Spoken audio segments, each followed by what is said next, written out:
Мына біз бүгін мен Есканалиев Нарынбек Абылович, Қолықтым Бақтыгүл Борбушевна Сатуалдиева, оğlum Барсбек, неберелерім Бекбол, Нурбол,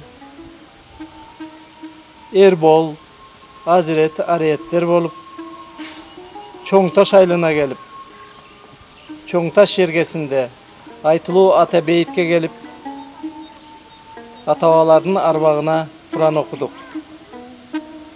Бұл жерде 1938 жылдың күзінде қырғыз интеллигенцияның қаймақтары жалған жаламенен,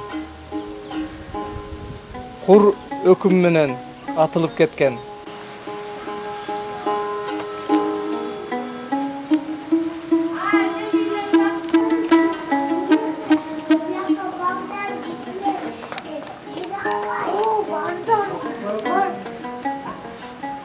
Мына біз азыр тартқан қыш заводында, ошонун аңында атылып көмүлгөн.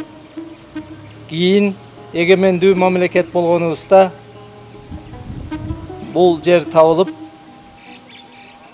ата бейит аталып, ушу сөөктөрүнүн бардыгы ушул жерге коюлган. Бүгүнкү күнү ушул жерде ата бейит деген атты эмилгелеп койгон белгилүү жазуучубуз Кыргыз эл баатыры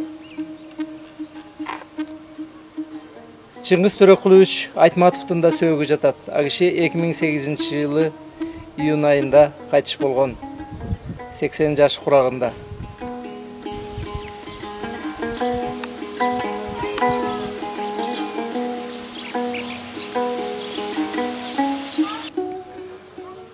Мына ошол Айтматовдун ары жагында 2010 жылда бийликти үй бүлөлүк башкарууга ыктаган диктатчыл бийликти алмаштырууда курман болгон биздин эр азаматтардын сөөгү жатат. 100гө чыкыл эр азаматтардын сөөктөрү жатат.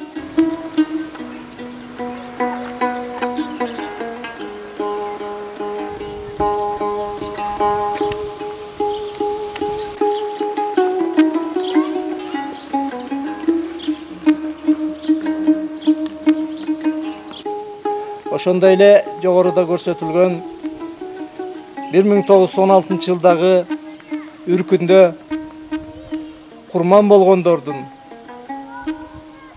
100 жылдыгына карата атайын эскерүү иретинде эстелик тургузулган. Мына ушул алдагы ушул ата бейит көрүстөнүндө аларды эскерүү иретинде коюлган. Мына биз бүгүн үй бүлөбүз менен келип ушул жерге мына ошо ата-бабалардын арбагына Куран окудук.